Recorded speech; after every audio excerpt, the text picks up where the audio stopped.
Bismillah, Assalamualaikum warahmatullahi wabarakatuh. Alhamdulillahirrabbilalamin. Wassalatu wassalamu ala nabiyyina Muhammadin wa ala alihi wa ashabihi wa man tabi'ahum bi ihsanin ila yaumiddin. Para pendengar yang semoga senantiasa dimuliakan oleh Allah Subhanahu wa taala. Insyaallah pada kesempatan yang berbahagia kali ini kita akan melanjutkan membaca buku Seketika Dalam Angan. Waktu terus menggerus langkahku. Hari-hari pun telah melenyapkan egoku. Namun, ku tetap tak mampu menjamin hari esok akan jauh lebih baik, meski harapannya selalu bisa menjadi lebih baik. Kini, masa depan indah seakan memastikan bahwa aku bisa terus melangkah ke depan. Bayang-bayang surga senantiasa dinampakkan, seakan sudah dijamin bahwa akulah salah satu penghuninya. Hayalku semakin tinggi ketika para bidadari cantik mulai melintas dalam benak, siap menjadi penghibur dalam kenikmatan yang tiada tara. Kenyamanan surga memang tak ada tandingannya. Makanan lezat dan berbagai macam minuman segar pun tak terlewatkan. Segala kenikmatan berlalu lalang dalam pikiran, kubiarkan dan semakin membawaku hanyut dari kenyataan. Kehidupan memang kadang begitu.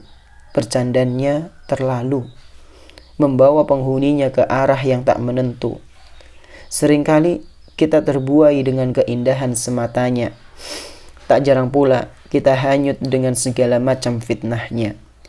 Jika kita dibiarkan seperti ini terus, kemungkinan besar kita akan binasa dan tergerus. Angan-angan kosong akan menguasai seluruh waktu kita. Kemudian kita pun lalai dari menjalankan segala kewajibannya. Jika begitu keadaannya, maka kita perlu mencari cara agar angan-angan kosong itu bisa terputus. Segala bentuk godaan bisa dimusnahkan dan bisa membuat kita kapok untuk tak berhayal terlalu tinggi lagi. Ada satu tips yang diberikan oleh Rasulullah SAW mengenai hal ini. Di antara cara agar kita bisa memutus angan-angan yang tiada guna, memutus pikiran agar tidak senantiasa memikirkan hal yang nikmat saja, ialah dengan memperbanyak mengingat kematian. Dengan banyak mengingat kematian, kita akan lebih bisa mengendalikan emosi, menghidupkan hati, dan menstabilkan kondisi. Jika kita sedang merasakan kesusahan hidup, kemudian kita mengingat kematian, maka hal itu akan lebih bisa meringankan beban. Begitu pula saat berbahagia, dengan mengingat kematian, kita bisa membatasi perasaan bahagia, tidak larut di dalamnya. Rasulullah SAW mengingatkan, "Aktsiru dzikra hadzimil ladzat." Perbanyaklah kalian mengingat pemutus kenikmatan, al-maut, yaitu kematian. فَإِنَّهُ لَمْ يَذْكُرْهُ أَحَدٌ فِي ضِيقٍ مِنَ الْعَيْشِ إِلَّا وَسَّعَهُ عَلَيْهِ.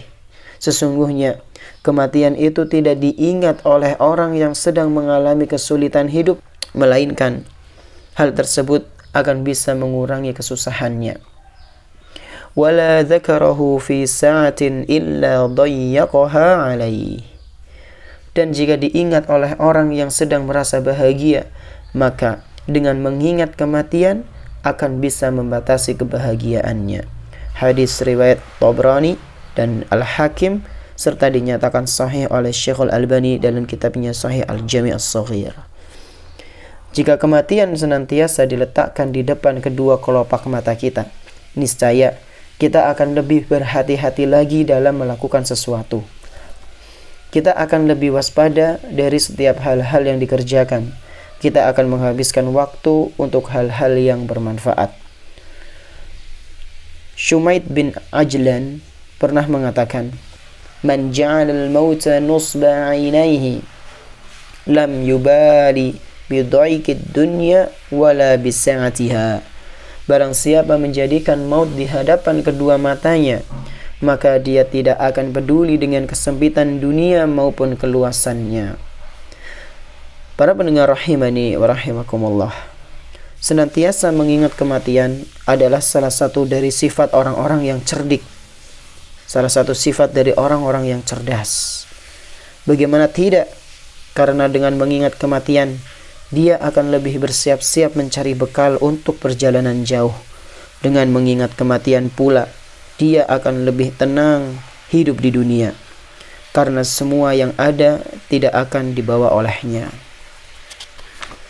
Suatu hari Rasulullah SAW pernah ditanya oleh salah seorang laki-laki dari kaum Ansar, "Wahai Rasulullah, siapakah di antara kaum mukminin yang paling cerdik?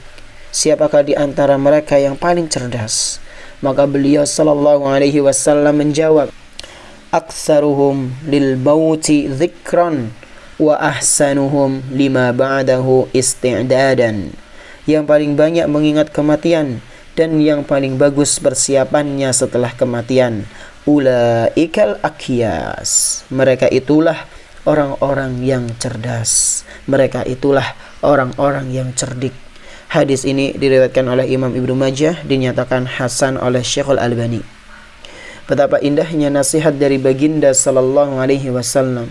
Betapa beruntungnya mereka yang mengamalkannya. Semoga kita termasuk dari salah satunya, senantiasa mengingat kematian, baik di kala sedih maupun bahagia.